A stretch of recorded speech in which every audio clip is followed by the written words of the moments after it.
Okay, so picture this. Have you ever been there? You're in a situation, maybe just grabbing coffee, maybe it's something bigger like a work meeting, Mm-hmm. and you're face to face with someone just speaking English really fluently, and suddenly, bam, your heart starts racing. Oh, Your yeah. mind feels like it just blue screened, Mm-hmm. and all those English words you know you have stored away, Go. just gone, poof, vanished. Yeah. It's that incredibly frustrating feeling, isn't it? Thinking in your own language, scrambling to translate. Yeah, the translation scramble. And by the time you've got maybe one sentence ready, the moment's passed. The conversation's moved on. Totally. You're always playing catch up. Exactly. Playing catch up, it's such a common thing. It absolutely is. And what's really interesting about that, and this comes straight from our source today, Think in English, Speak with Confidence, Right. is that it's not usually about a lack of knowledge. It's not that you don't know enough words or grammar. You actually do know it most of the time. Precisely. It's more of a, well, a psychological hurdle. Your brain is trying to do way too much at the same time. Like juggling too many balls. Exactly. Yeah. Retrieving the thought, translating it, then trying to say it. It's like trying to run, I don't know, the latest video game on a really old computer. Huh. Yeah, it just freezes, lags, grinds to a halt. That's it. That's the translation trap in action. That's a great way to put it, translation trap. And that feeling, that mental exhaustion, that's exactly what we want to tackle in this deep dive. Mm-hmm. Because imagine if your brain could just skip that whole translation step. Yeah, bypass it completely. What if you could just think directly in English? Imagine speaking, naturally, smoothly, confidently. Like you do in your native language. Exactly. Yeah. As freely as that. That's not just a dream, Mm, right? That's the mission today, helping you get there. precisely. We're going to really dive deep into the insights from Think in English, Speak with Confidence. And look, this isn't just, another language book. Mm. It aims to fundamentally shift how you approach English altogether, moving away from that slow, heavy translation process. That heavy luggage. Exactly. Towards making speaking feel automatic, lighter, empowering you to communicate with, well, a sense of freedom maybe you haven't felt before. It sounds like a total mental reset. It really is framed that way, a paradigm shift in how you engage with English. And this leads to something the source calls an aha moment, which I think is so important. It challenges this myth that fluency means perfection. That idea we had to speak flawlessly, no mistakes, no pauses. Oh, that pressure is immense. Totally. But the source just busts that wide open.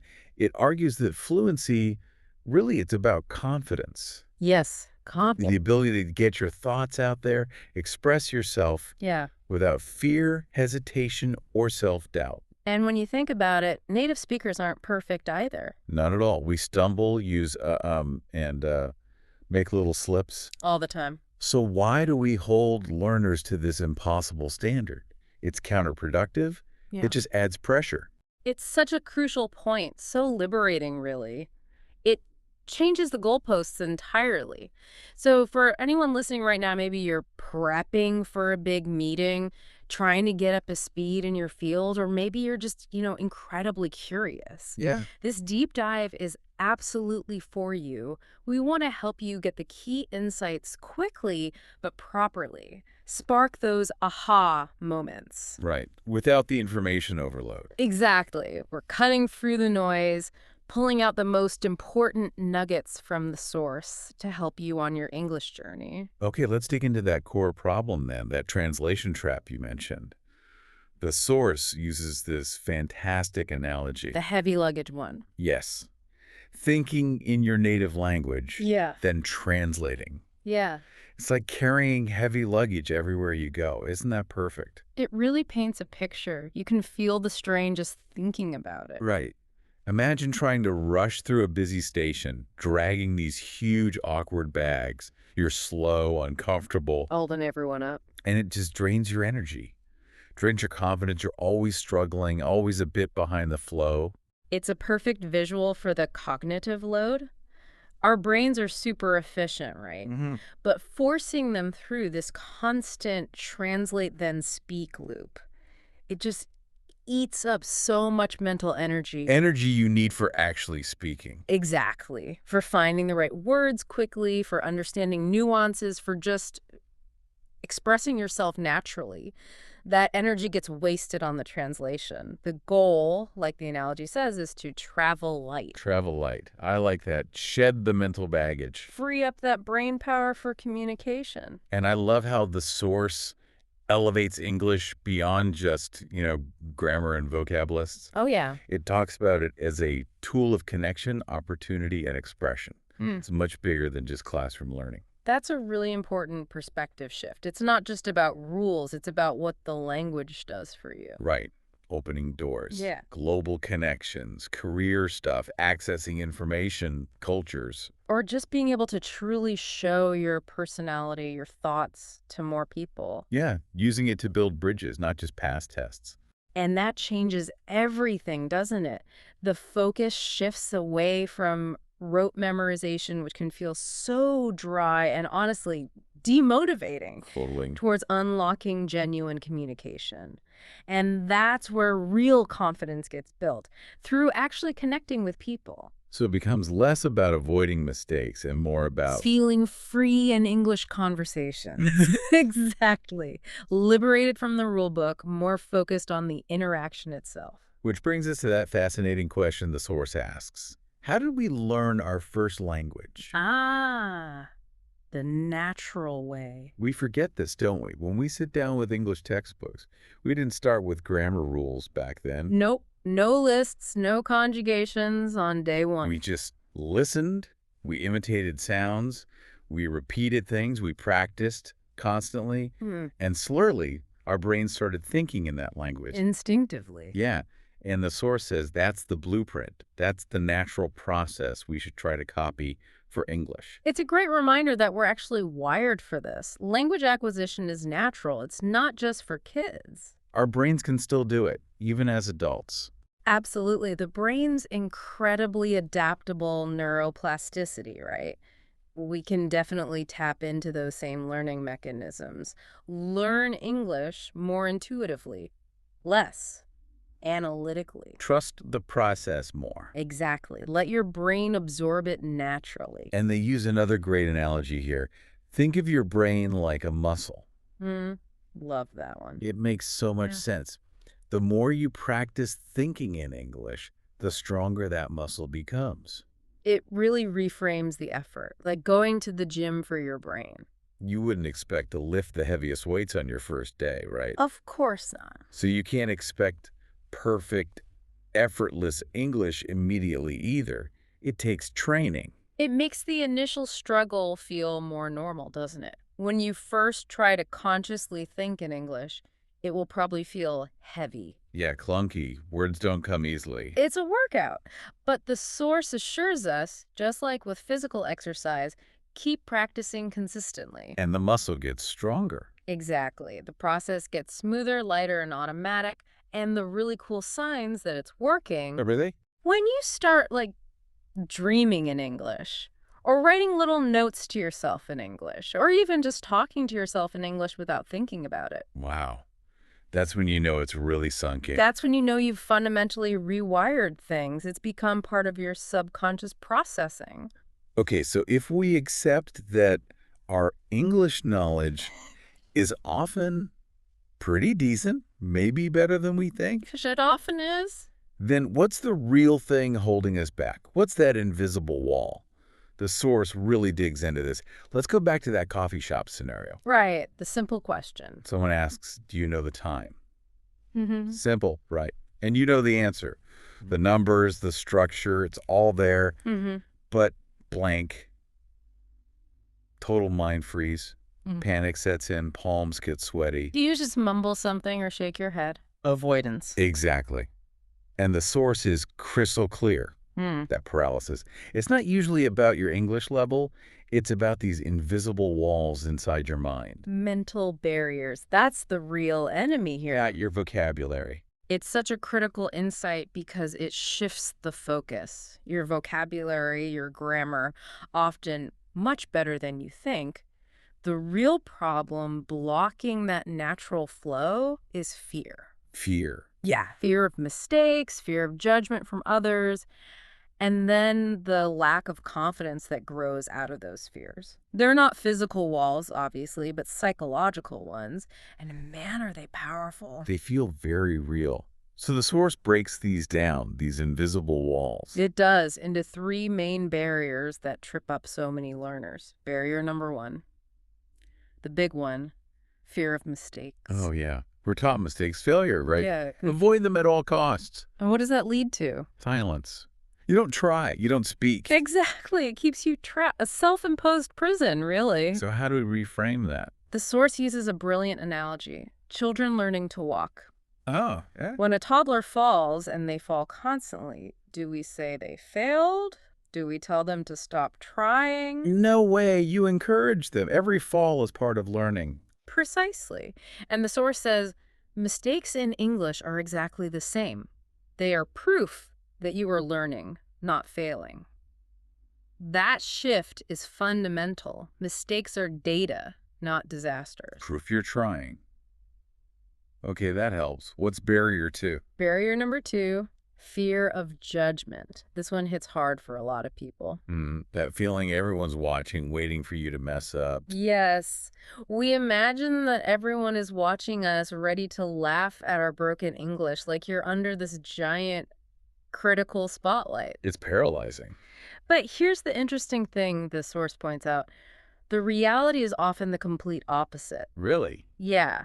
Most people, especially native speakers, actually admire your courage for even trying to communicate in another language. They know it's hard. They respect your effort. So the judgment is mostly in our heads. Often, yes. Just an illusion your mind creates, which is good news, actually. Because if it's in our mind. We have the power to change it, dismantle the illusion. Okay. And barrier three.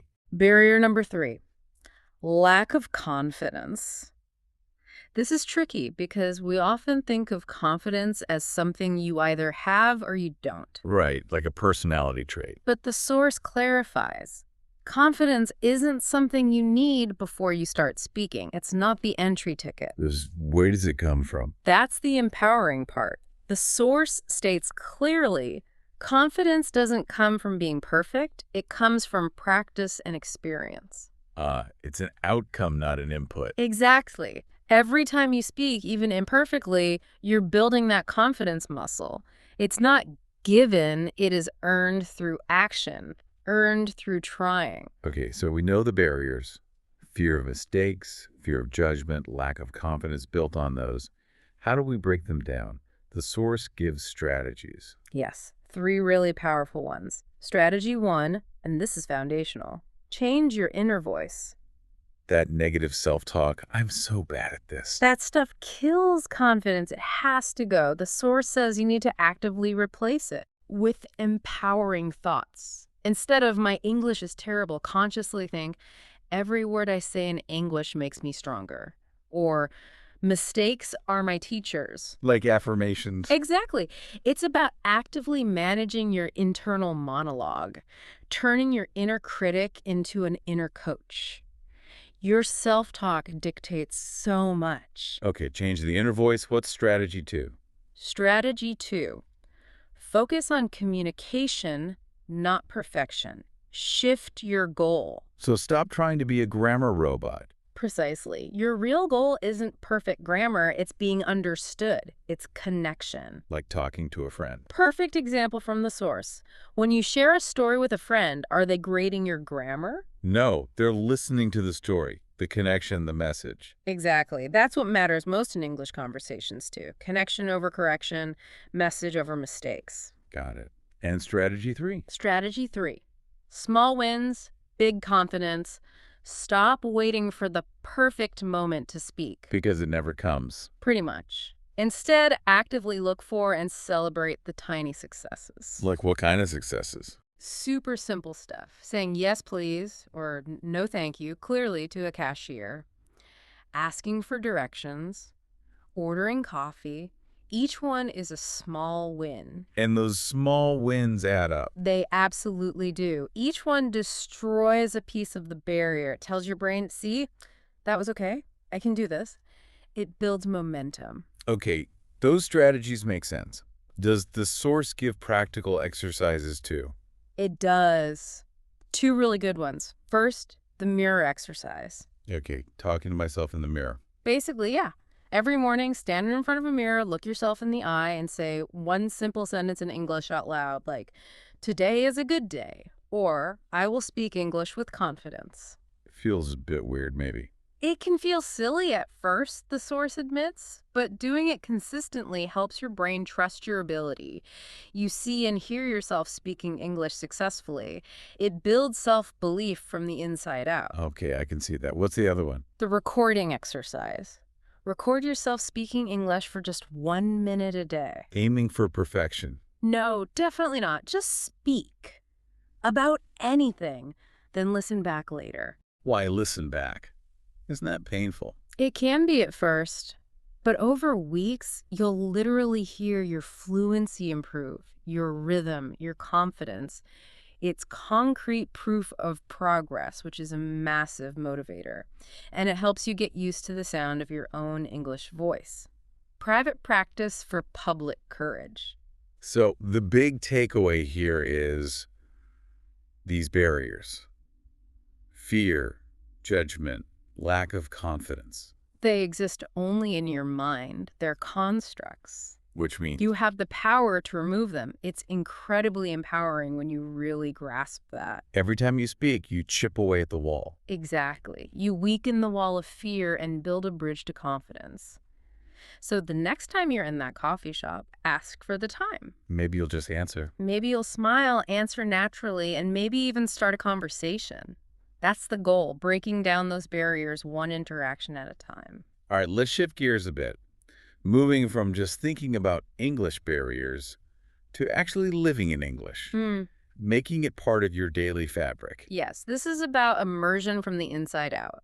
The source brings up something fascinating. Our inner monologue. You know, that constant stream of thoughts. Planning, replaying conversations, reacting. We talk to ourselves all the time, right? Yeah. Mostly unconsciously. Constantly. It's a huge untapped resource for language learning. And the core idea here is, what if all that inner chatter was in English? Exactly. Imagine that. You wouldn't just be studying English occasionally, you'd be living it. Wow. The source argues this is the fastest, most organic way to fluency. Making English the language of your thoughts.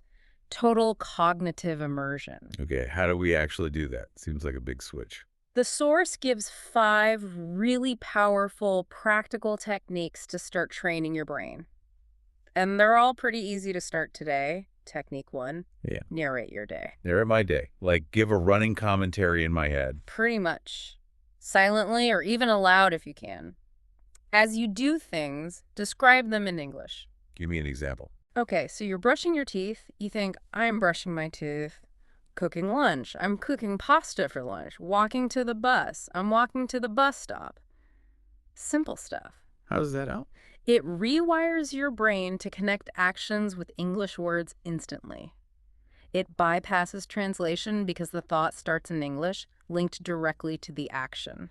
Agreed, it's a direct link. Okay, what's technique 2? Technique 2, ask and answer simple questions in your head throughout the day. Like a mini conversation with myself. Exactly. A low-pressure simulation.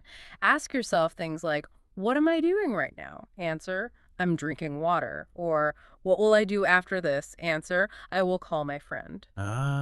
So it gets your brain used to forming questions and answers in English. Precisely. It trains your brain for conversation mode, so when someone asks you a real question, the pathway is already warmed up. Less hesitation. Clever. Technique 3. Technique 3, label your world. Look around you. Name common objects in English. Like chair, table, window. Yes, but the source encourages going deeper. Don't just think chair. Describe it. Okay, like this is a wooden chair. It's comfortable. I use it to read. Perfect. The more detail, the more your vocabulary gets woven into your active thinking. You're not just recalling words, you're using them to build descriptions. Deepens understanding. Makes sense. What's number 4? Number 4 is fun. Create mini stories. Mini stories. Yeah. If you see something interesting, maybe someone walking their dog, kids playing, just invent a very short story about it in your head in English. Okay, like the man is walking his dog, the dog looks happy, maybe they go to the park every morning. Exactly. It connects words into meaning, builds narrative flow. It makes English feel creative and alive, not just a list of words. Boosts fluency. I like that one. And the last one, number 5. Technique 5. Set English triggers. This is about habit building. Triggers how? Choose specific moments in your daily routine, like brushing your teeth, checking the time, opening the fridge, and make those your designated English-only thinking times. Ah, so those moments become cues. Exactly. Cues that remind your brain to switch to English automatically. Over time, it helps make thinking in English less of a conscious effort and more of a habit. Builds a consistent internal English environment. These sound great, but what happens when you're trying to narrate or make a story and you just don't know the word? That happens all the time. Super common concern, and it can stop people cold. The source's advice is crucial here. Don't Just stop. don't stop. But I don't know the word. Describe it. Use other words. If you forget umbrella, think the thing I use when it rains to stay dry. Talk around it. Yeah. Circumlocution. Exactly. It keeps your thoughts flowing in English, which is the main goal. It boosts creativity, and it helps you communicate even with vocabulary gaps. You can always look the word up later. Just keep the English thoughts going. Okay, don't stop. Describe it. Good tip. Anything else for living in English? Yes, another really powerful method recommended is keeping an English journal. Writing a diary in English. Doesn't have to be long. The suggestion is simple. Every night, just write 3 sentences about your day in English. 3 sentences. That's manageable. Totally. And the key is, perfection is not the goal. Don't stress about grammar initially. Just write. And what happens over time? You'll naturally see your sentences get longer, your ideas flow better, your grammar subtly improves. It's a tangible record of your progress, which is incredibly motivating. So with all these techniques, the key message seems to be consistency. Absolutely. And crucially, don't wait for big results. Celebrate small progress. Don't get discouraged if it feels slow at first. Exactly. Maybe day 1 is just 1 minute of English thinking. Fine. Day 2, maybe 3 minutes, then 10, then 30. Step by step, English becomes part of your mind. It's cumulative, gentle, persistent integration. So it's not about finding more study time, necessarily. Not primarily. It's about changing the language of the time you already spend thinking, your internal processing. And once your mind adapts to that, Your confidence will skyrocket. Because you won't feel like you're switching modes, you'll just be thinking in English. Ready. so the call to action is, Try it tomorrow morning. When you wake up, don't just think, I need coffee in your native tongue. Consciously think, I need coffee in English. that small shift. Could be the beginning of a new, fluent, confident version of you. It's simple, accessible, and incredibly powerful. Start there. Okay, now let's tackle that moment of silence. That moment, you're in a great English conversation, you understand everything, you have the perfect thing to add. The insight hits. But then that little voice pops up. Your confidence whispers, don't speak, you'll sound silly. Oh, yes. That confidence killer. So you stay quiet. And later, regret. That heavy feeling of a missed opportunity. It's a silent battle lost, isn't it? So common. But the source contrasts this beautifully with the alternative. Which is, Taking that deep breath, pushing past the doubt, sharing your thought anyway. even if you're nervous. Especially if you're nervous, and then seeing people nod, smile, engage with what you said, that feeling. Ah, the connection, Yeah. the validation. That's confidence in action, the source calls it. And the key thing is, it's something you can build step by step. It's not magic. Right. Confidence isn't just something you're born with. I think that's misunderstood. Totally. The source clarifies. It's not about being fearless. It's about taking action despite the fear. Acting through the fear. Exactly. It's a skill you cultivate, like learning anything else. The source uses the learning to ride a bike Mm-hmm. analogy again here. Right? Yes, it's perfect. You don't just wake up confident on a bike, you build it slowly. Little victories. Staying upright for a second, then a few feet. Mm-hmm. Those small victories. Prove to your brain, yes, I can do this.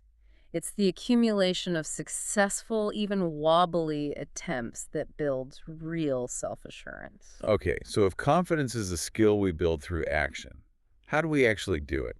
The source outlines steps. 7 really clear, actionable steps anyone can start with. Step 1, start small, speak small. Meaning, don't aim for long speeches right away. Exactly.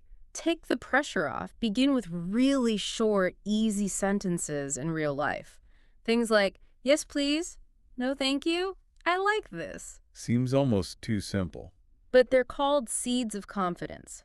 Each successful utterance makes the seed grow.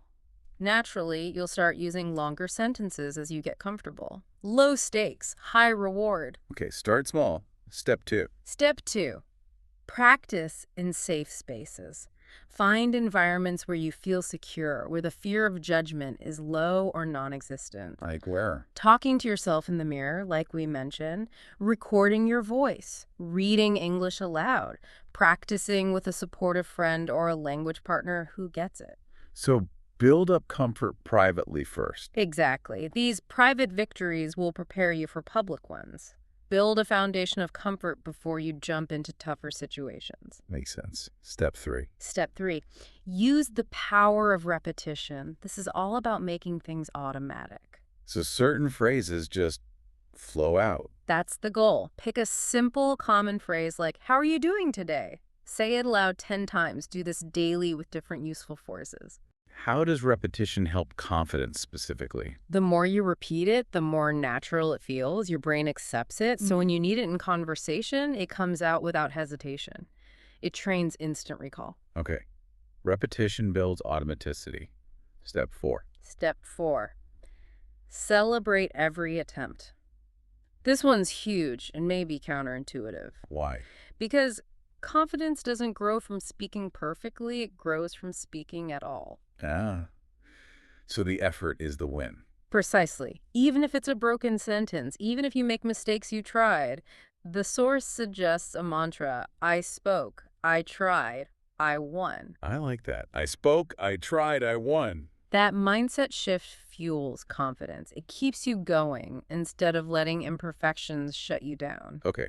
Step 5 connects back to mistakes, right? Yes. Step 5, embrace mistakes as proof of growth.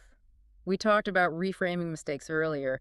Here, it's about seeing each one as a workout for your confidence muscle. Strengthening resilience. Exactly. Every time you make a mistake and survive, which you always do, it teaches your brain it's safe to try again. Fear gets replaced by resilience, little by little. Makes errors less scary. Okay. Step 6. Step 6, expand step by step. Think of it like climbing stairs. Gradually increase the difficulty. So don't jump from yes, please to debating philosophy overnight. Right. Go from short answers to full sentences, then maybe small talk, then telling a simple story or sharing an opinion. Each level prepares you for the next one, keeps it manageable. Gradual progression. And the last one, step 7. Step 7, anchor confidence with body language. Remember, confidence isn't just words. It's how you carry yourself. Posture, tone. Posture, tone, and eye contact.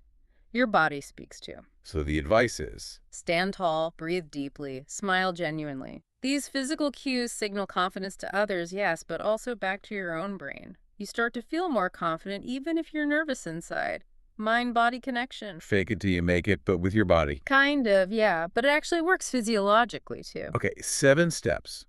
Is there a daily practice tied to this? Yes, the daily sentence exercise. Super simple. Every day, speak one new sentence aloud in English about anything. Just one sentence. Just one new one. But say it with a clear voice, standing tall. Really embody it. And the power is in the consistency. Absolutely. Feels weird at first? Maybe. But each day it gets easier. After a month. 30 confident moments. A year. 365 steps forward. It builds that speaking muscle systematically. So the big takeaway on confidence building is it requires action. That's the ultimate truth here. Confidence is not built in silence, it's built in action. You have to speak to get confident at speaking. And here's the kicker, the real paradigm shift. Confidence doesn't come after fluency. Confidence is what creates fluency. Wow. Okay, so don't wait. Don't wait. Take the next step today. Speak with the English you have right now. That's where confidence truly begins. Let's talk about those inevitable oops moments now. You know, when you make a mistake speaking English, tangle your words, use the wrong tense. We've all been there. That cringy feeling. Right, and that immediate reaction, embarrassment, shame even, you just want to clam up, stop talking, hide. It's such a common cycle and so demotivating, but this chapter in the source offers a really revolutionary perspective. Okay. It says that oops moment is actually a critical turning point because the truth is, mistakes are not signs of failure, they are signs of progress. We keep hearing that, but it's hard to feel it in the moment. I know, but the secret isn't trying to avoid mistakes, which is impossible when learning anything. The real power comes when you learn to transform them into fuel for motivation. Turn mistakes into fuel. How? Well, first, the source highlights why mistakes are actually invaluable teachers. 3 key reasons. Reason 1, mistakes reveal gaps in knowledge. Ah, they show you what you don't know, like a diagnostic. Exactly. If you say, he go to school yesterday, and get corrected to he went, boom, instant clarity on that specific irregular verb. The mistake pinpointed the gap you might not have focused on went otherwise. Okay, so they provide targeted feedback. What's reason 2? Reason 2 is fascinating. It's about memory. Mistakes make you remember better. The source calls it the testing effect. The testing effect. Sounds technical. It's a real thing in psychology. Basically, when you try to retrieve information, make a mistake, and then get corrected, your brain locks onto that correction much more strongly than if you just passively read the right answer. So struggling and failing actually helps it stick. Yes.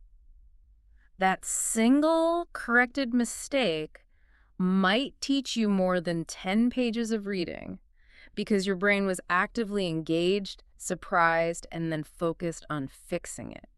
Powerful learning. Wow. Okay, and reason 3. Reason 3, mistakes build emotional strength, resilience. How so? Every time you feel that flush of embarrassment after a mistake, but you push through it and keep talking, you're teaching yourself something crucial.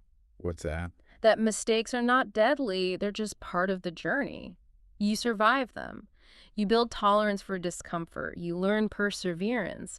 That emotional muscle gets stronger. Okay, so mistakes, pinpoint gaps, make learning stickier, and build resilience. But how do we feel better about them? How do we reframe them mentally? It starts with that inner dialogue again. Consciously catching the negative thought, oh no, I messed up, I'm terrible at this. And actively replacing it. Replacing it with? With something like, okay, I made a mistake, that means I'm learning something new right now. Shifting from shame to learning. Exactly. The source offers mantras to help internalize this. Mistakes are my teachers. Every mistake brings me closer to fluency. Or even, if I never make mistakes, it means I'm not practicing enough. Ooh, I like that last one. It flips the script entirely. Mistakes become proof of effort. Right. It challenges the whole fear-based avoidance. So how do we actively turn them into motivation? The source gives 4 practical ways. Number 1, write them down. Keep that mistake journal. I mentioned that. Jot down the error, write the correction. Yeah. Error, I goed. Correction, I went.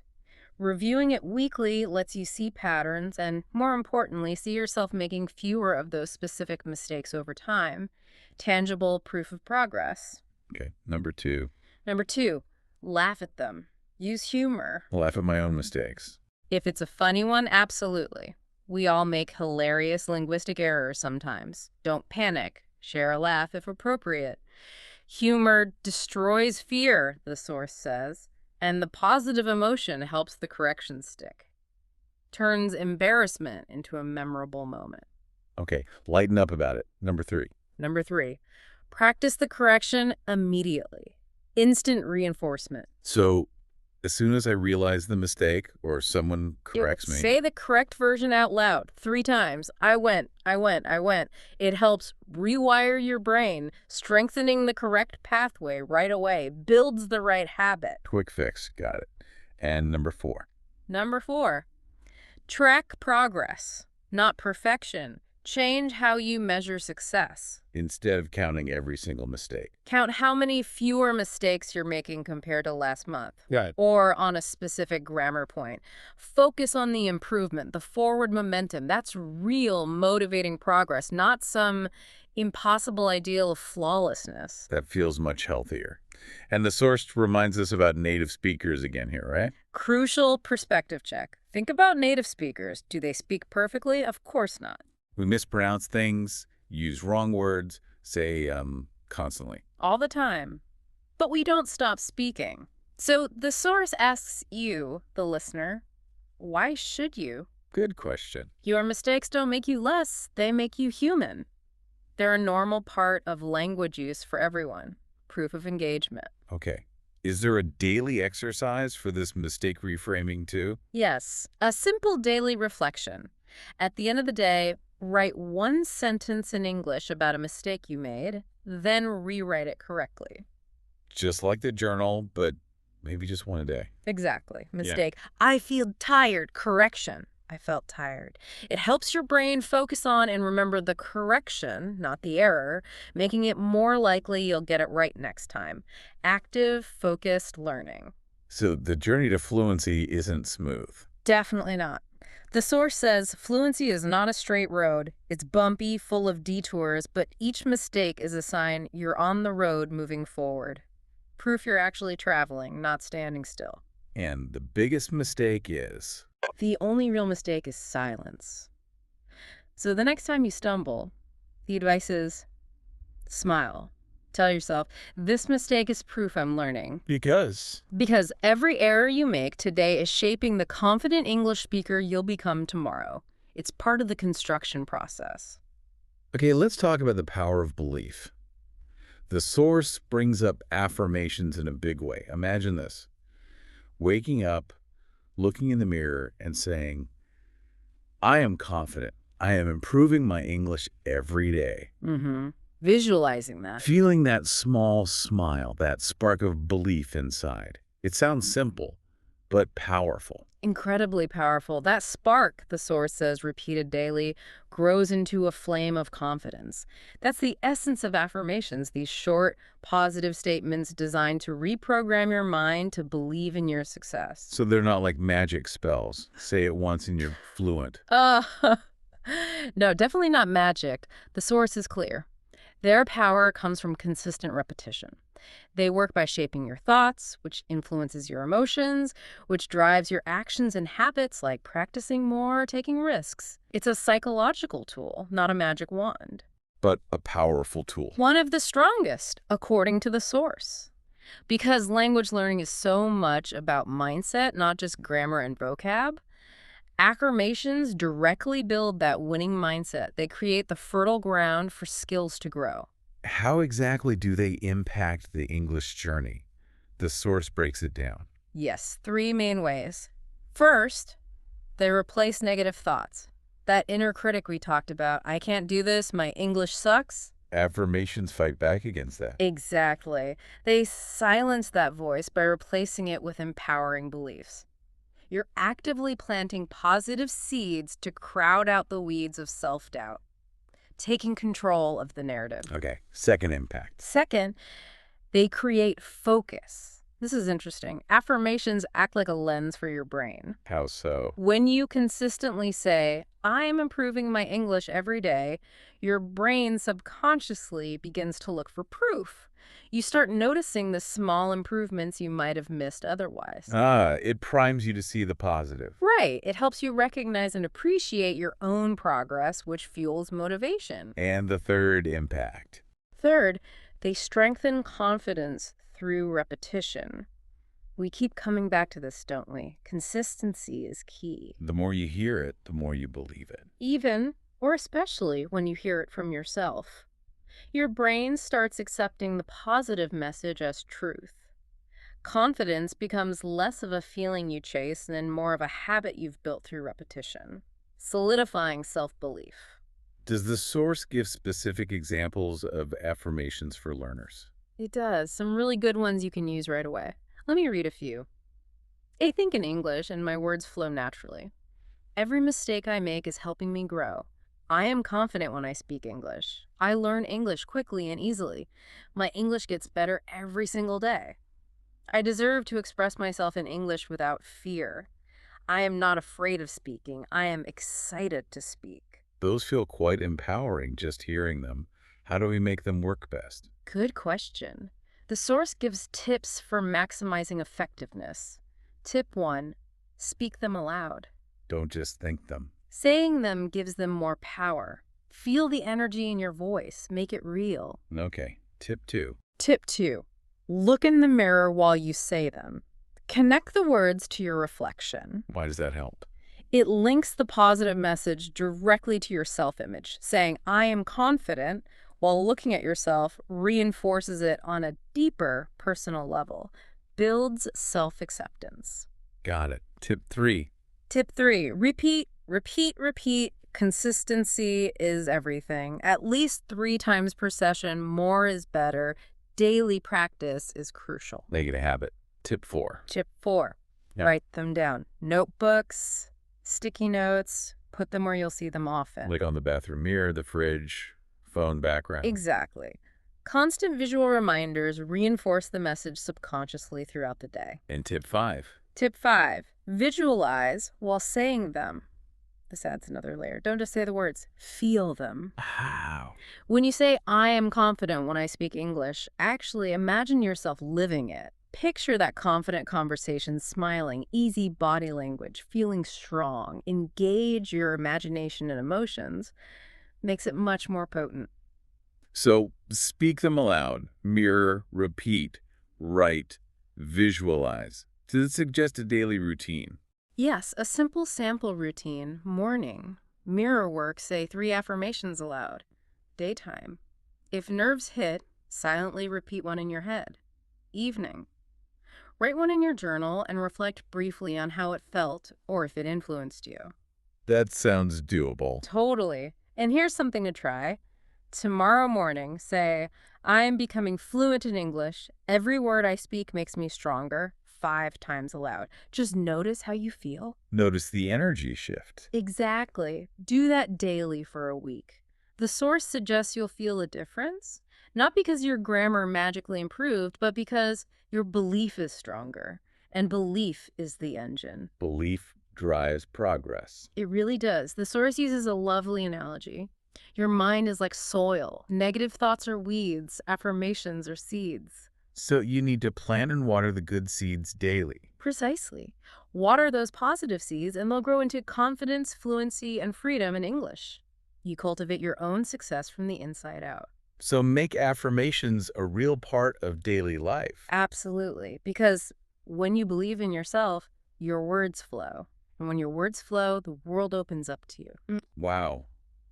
Okay, we've covered so much ground in this deep dive. Let's just take a breath and reflect for a second. Good idea. I want you, listening right now, to just imagine that version of yourself we've been talking about. The one who genuinely thinks in English, naturally. Who speaks without that constant fear nagging at them. Who feels truly confident walking into any English conversation. Mm-hmm. See that person. Feel it. Because this isn't just some fantasy, right? It's a reality you can actually build. Step by deliberate step, starting today. That's really the core message woven through everything we've discussed, isn't it? You've learned that thinking in English is a habit you can train, like a muscle. Right. That those mental barriers, they're powerful, but ultimately illusions you can break down. You've got daily practices now to make English thoughts automatic. The narration, the questions, the labeling. Exactly. Plus concrete steps to build speaking confidence even when you're scared. And crucially, how to reframe mistakes not as failures, but as fuel. And the power of affirmations to keep that belief strong. It's a whole toolkit for transformation. So this deep dive, it's not the finish line. Not at all. It's the beginning. Confidence, as we said, grows with action. Fluency comes from living in English day by day, not waiting until you feel perfect. So what are the immediate next steps? What should someone do tomorrow? The source gives clear, actionable takeaways. Tomorrow morning, start with one affirmation. Look at the mirror, say it aloud. Okay. One affirmation. As you go through your day, narrate your actions in English in your head, even just for a few minutes. Practice that inner monologue switch. Yes. And when fear or self-doubt creeps in, consciously remind yourself that mistakes are teachers. Reframe it actively. Don't let the fear win. And maybe the most important thing, when you succeed, no matter how small, celebrate. Ordered your coffee in English? Awesome. Asked a question? Win. Acknowledge it. Celebrate the small wins because they add up. They absolutely do. Each tiny step creates transformation when done consistently. It's the compound effect. And the source offers a kind of final truth to hold on to. It does. A really profound summary. Fluency is about trusting the words you already know. You probably know more than you think. Right. Confidence is about speaking anyway, despite the nerves, taking action. Mm-hmm. And growth is about using mistakes as stepping stones, learning from every single one. Trust what you know, speak anyway, use mistakes. Love that. And that leads us to the provocative thought for you today, the challenge. You already have everything you need to succeed. The tools, the mindset, and the motivation are inside you now. Wow. It's all there. It's all there. The only question left is, will you take action? It puts the power squarely back in your hands. That's powerful. So maybe right now, everyone listening should make a little promise to themselves. Great idea. Say it, feel it. Okay. Repeat after me, or just feel it strongly. I will think in English. I will speak with confidence. I will not let fear or mistakes stop me. Feel the power in those words. Own them. Let that be your commitment starting now. And don't wait. Begin today, right now even. Speak one sentence in English right now, maybe just to yourself. Just start the engine. Exactly. That small action could be the spark. Your journey to confidence, it's already begun just by engaging with this. Now, keep walking, keep speaking, keep believing. Because the world needs to hear what you have to say. Absolutely. The world is ready to hear your voice, your confident, English-speaking voice.